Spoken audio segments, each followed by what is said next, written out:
जम्मू कश्मीर जहन्नम में जाए, क्या करें? जम्मू कश्मीर जहन्नम में जाए, जम्मू कश्मीर जहन्नम में जाए। आप जानते हैं कि हमने पहले ही आपके सामने रखा और आप उसको जहन्नम की तरफ ले जा रहे हैं। उस जन्नत जो है उसके लिए तो कुछ नहीं किया जा रहा। अगर फिर दोस्त बर रोए ज़मी अस्त, हमी अस्तो हमी अस्तो हमी अस्त। If there is a heaven on this earth, it is here, it is here, it is this. आप बताइए जन्नत के लिए क्या किया? इलेक्शन अभी तक आप नहीं कर रहे हैं। सारी रियासतों में इलेक्शन कर रहे हैं। हमारा क्या गुनाह है? हम किसी और देश के साथ खड़े नहीं रहेंगे, मगर हमारी भी तो इज्जत कीजिए, हमारे दिल को भी तो जीतने की कोशिश कीजिए। और तो मैं कुछ नहीं कहता, इसीलिए वो अल्फाज मैंने इस्तेमाल किए। ये आपके सामने क्लैरिफिकेशन दे रहा हूँ।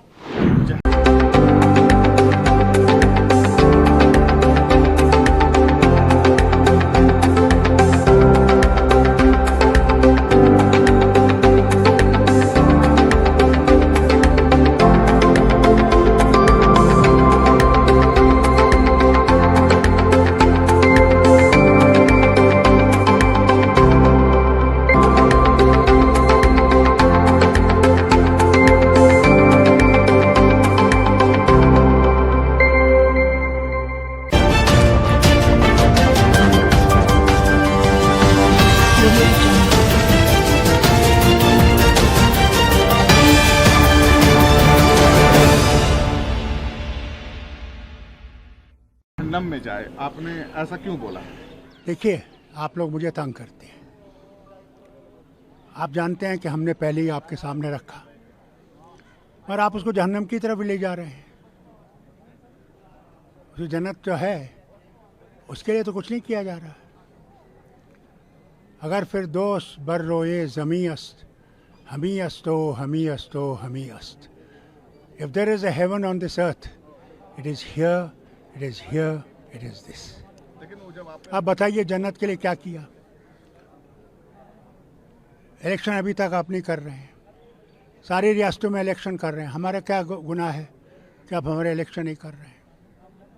दूसरा बताइए, स्टेटहुड कौन सी रियासत है अभी तक, आप जब से हिंदुस्तान आज़ाद हुआ, जिसको रियासत से दर्जा यूटी का हुआ?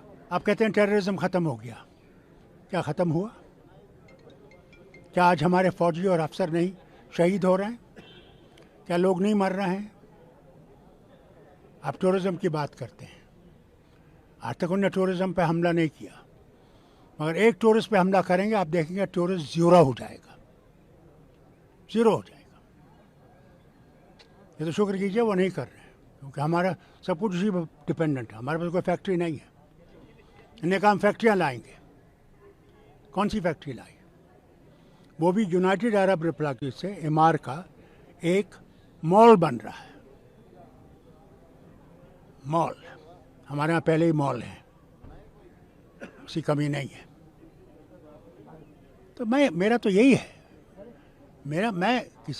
हम इस वतन के वासी हैं। ये हमारा वतन है। अगर हमारा वतन हो के हमसे इंसाफ नहीं हो रहा तो बताइए फारूक अब्दुल्ला क्या कहेगा? जहन्नम में तो पहुंचाई आपने।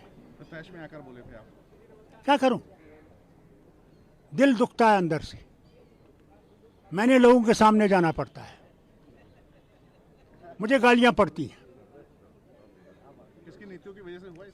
इसलिए बताइए क्यों किया? अगर हम खड़े हैं यहाँ पे, कौन था जब 96 में इलेक्शन हुए? कौन पार्टी थी? क्या कांग्रेस थी? बीजेपी थी? ये जो आजकल नाच रहे थे, उसका सिर्फ फारूक अब्दुल्ला और उसकी जमात थी। बमों में, गोलियों में खड़े थे। किस लिए?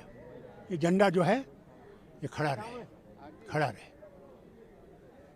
मगर उसके आपको इज्जत नहीं है। आप पार्लियामेंट के हमले की बात करते हैं। जब स्टेट असेंबली पे हमला हुआ, ये तो अल्लाह का करम है कि 5 मिनट पहले मुझे निकलना पड़ा गवर्नर साहब से मिलने के लिए। 40 लोग मर गए। क्या उसका कहीं मेंशन आता है? कोई बोलता है? वो ढूंढते थे फारूक कहाँ है, कौन है, कहाँ है फारूक, कहाँ है फारूक? फारूक जानते नहीं थे कहाँ है, सब बाहर से आए थे। बाहर पाकिस्तान। हाँ, और कहाँ से आएंगे? चीन से तो नहीं आते। तो ये देखते हुए भी आप हमारा दिल नहीं जीत रहे हैं। जब प्रधानमंत्री ने हमें बुलाया, सब लीडर्स को, मैंने प्रधानमंत्री से साफ एक बात कही। मैंने प्रधानमंत्री, आपको हम पे विश्वास नहीं, हमको आप पे विश्वास नहीं। इस विश्वास को कैसे हम पैदा करें? प्रधानमंत्री ने जवाब में कहा, दिल की दूरी और दिल्ली की दूरी को दूर करना है। क्या आज तक उस दूरी को दूर किया गया? बताइए, आप फारूक अब्दुल्ला कहेगा तो क्या कहेगा? हमारा कसूर नहीं है। हम लोग खड़े रहे, आज तक खड़े हैं, जब तक जिंदगी है खड़े रहेंगे, इस देश के साथ खड़े रहेंगे। हम किसी और देश के साथ खड़े नहीं रहेंगे। मगर हमारी भी तो इज्जत कीजिए, हमारे दिल को भी तो जीतने की कोशिश कीजिए। और तो मैं कुछ नहीं कहता, इसीलिए वो अल्फाज मैंने इस्तेमाल किए। ये आपके सामने क्लैरिफिकेशन दे रहा हूँ, जो कई मीडिया के जमाते इसको बहुत उस तरह के इस्तेमाल करेंगे। यह आदत ऐसी है, मगर दिल फट गया है, इतना अंदर है, बयान नहीं कर सकता। आज रिजर्वेशन बिल आ रहा है औरतों के लिए। बताइए किस स्टेट में औरतों के लिए मैंने लड़कियों के लिए 50% रिजर्वेशन रखी मेडिकल कॉलेज में, क्योंकि हमारी औरतें आज भी मर्द डॉक्टर को दिखाना नहीं चाहती। जैसे राजस्थान में है, मैंने वहाँ से डॉक्टरी की है, रिजर्वेशन दी। किसी और स्टेट ने दी? पंचायत में 33% मेरी हुकूमत ने दी। मेरी हुकूमत नहीं थी जब ये डीडीसी बना, मैं उस वक्त भी उसको भी रिजर्वेशन देता। कहते ना पंडितों का, हंडू साहब थे, रेवेन्यू मिनिस्टर थे, कश्मीरी पंडित थे, मुसलमान इलाके से नेशनल कॉन्फ्रेंस को जितवाया। बखलू लेडी हिंदू कश्मीरी पंडितानी थी, उसको अपर हाउस में लाया कि इनकी आवाज़ हो, ये बोल सके, ये अपने मुद्दे उठा सके। हमने कभी मज़हब में फ़र्क नहीं किया। आप हिंदू हो, मुसलमान हो, सिख हो, ईसाई हो, बौद्ध हो, हम सब इकट्ठे हैं। ये देश तभी आगे चलेगा जब हम इस बात पर रहेंगे, ये देश हम सब का है और इस देश को हम सब ने चलाना है। इस देश की मानता रखनी है, नहीं तो क्या रहेगा? देश को कुछ हो गया तो क्या हम बचेंगे?